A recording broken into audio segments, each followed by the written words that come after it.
Hello tout le monde, c'est parti pour une nouvelle vidéo. Aujourd'hui, on va voir comment désamorcer les conflits en 5 points. Alors je te fais le pitch. On est un soir de semaine, il est 20h, t'es crevé.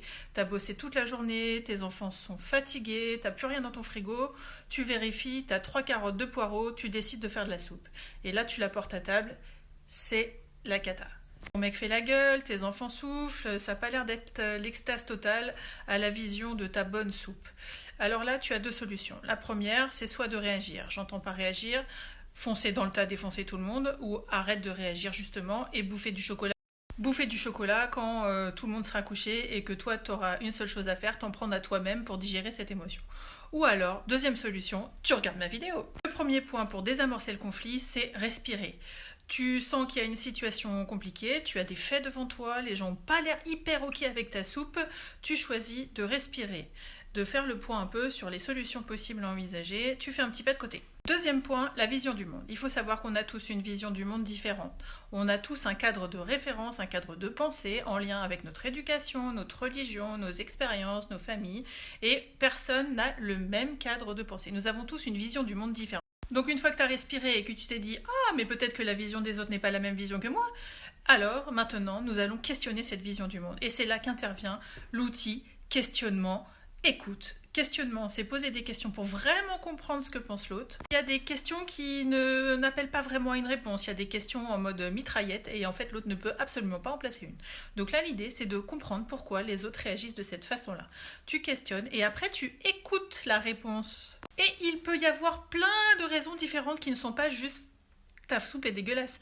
Ça peut être que tes enfants ont eu des carottes râpées ce midi à la cantine et ils aiment pas ça, ils en ont pas du tout envie de remanger à nouveau des carottes.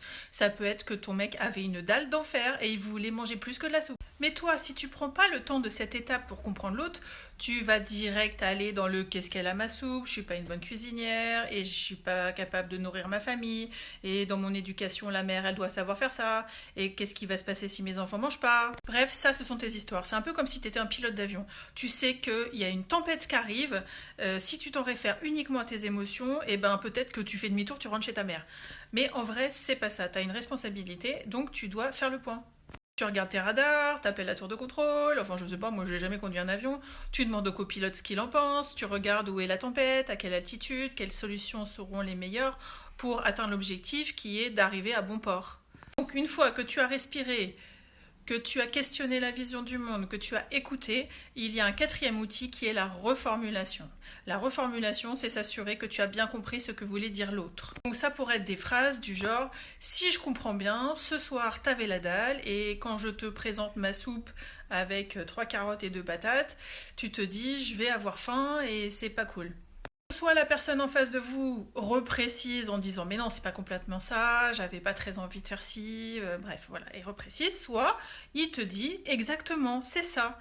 Et là c'est une relation gagnant-gagnant, tu comprends ce qui se passe chez lui. Le cinquième point, c'est le passage à l'action. Qu'est-ce que vous décidez de faire de tout ça? Est-ce que vous vous mettez d'accord sur le fait que la soupe, vous la mangerez demain et vous pouvez vous faire cuire la pizza? Est-ce que vous décidez que ce soir on mange la soupe et on réfléchira ensuite? Donc ces 5 points, ça a servi à désamorcer le conflit. Vous vous êtes mis d'accord sur la meilleure solution à mettre en place pour ce soir-là. Mais ce que ça n'a pas fait, c'est n'a pas expliqué d'où venait ton émotion à toi. Parce que toi, avec ta vision du monde, tu t'es raconté des histoires, il y a tes pensées qui se sont mises en action. Donc là, quand t'as vu ton mec qui n'aimait pas ta soupe, ça t'a réveillé beaucoup de choses de toi. Et donc ça, par contre, tu peux faire le choix soit de l'enfouir, soit de décider d'agir dessus. Pour atteindre le niveau supérieur du Jedi, où tu vas comprendre ce qui se joue chez toi, à péter tes croyances, et puis gagner en sérénité pour ne pas te laisser gêner par ce genre de situation. Peut-être que ça sera une croyance de l'ordre de une mère parfaite doit faire ça, une épouse modèle elle est comme ci ou comme ça, ou alors c'est quelque chose qui révèle qu'au niveau de l'organisation de ton couple c'est pas ok, il faut revoir ça et c'est pas un souci. Il y a le sommet de l'iceberg qui est de dire oh putain il y a quelque chose qui me convient pas là, et puis il y a tout ce qui est en dessous, tout ce que ça réveille de ta personnalité, et ça tu peux choisir de le travailler en développement personnel. C'est l'accompagnement que je propose à mes clients, c'est souvent comme ça qu'on fonctionne. On va partir d'une situation qui leur paraît assez anodine, et puis finalement on va travailler tout ce qui est en dessous de l'iceberg, les émotions, ce que ça a réveillé, quelle est la croyance, qu'est-ce qu'on peut garder, qu'est-ce qu'on peut changer, et ça c'est l'accompagnement individuel que je peux faire. Il y a l'accompagnement individuel individuel en coaching de vie, ou il y a aussi, ce que je propose, c'est un accompagnement plus collectif dans le cadre d'une demi-journée ou une journée entière, et je vais prochainement poser une date au mois de mars. Et j'en profite de vous avoir sous la main pour vous proposer aussi, vous présenter un nouveau concept que j'ai envie de développer. Si tu fais des soirées filles avec tes copines et que tu as envie que je vienne 2 ou 3 heures pour discuter avec vous, pour vous aider à vous éclairer, moi je vais prochainement lancer ça. Donc de préférence sur Paris. Après si tu as un jet et que tu peux me loger dans un palace en province, c'est pas un souci pour moi. Voilà, donc tu peux faire un tour sur le site emmanuelameille.com où je présente mon activité de coaching.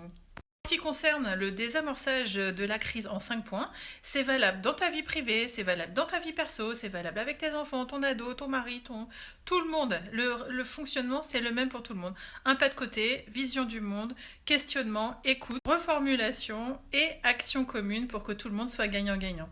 Voilà, j'espère que cette vidéo vous a plu. N'hésitez pas à me faire un retour en message privé, ça me nourrit énormément et ça me fait un bien fou.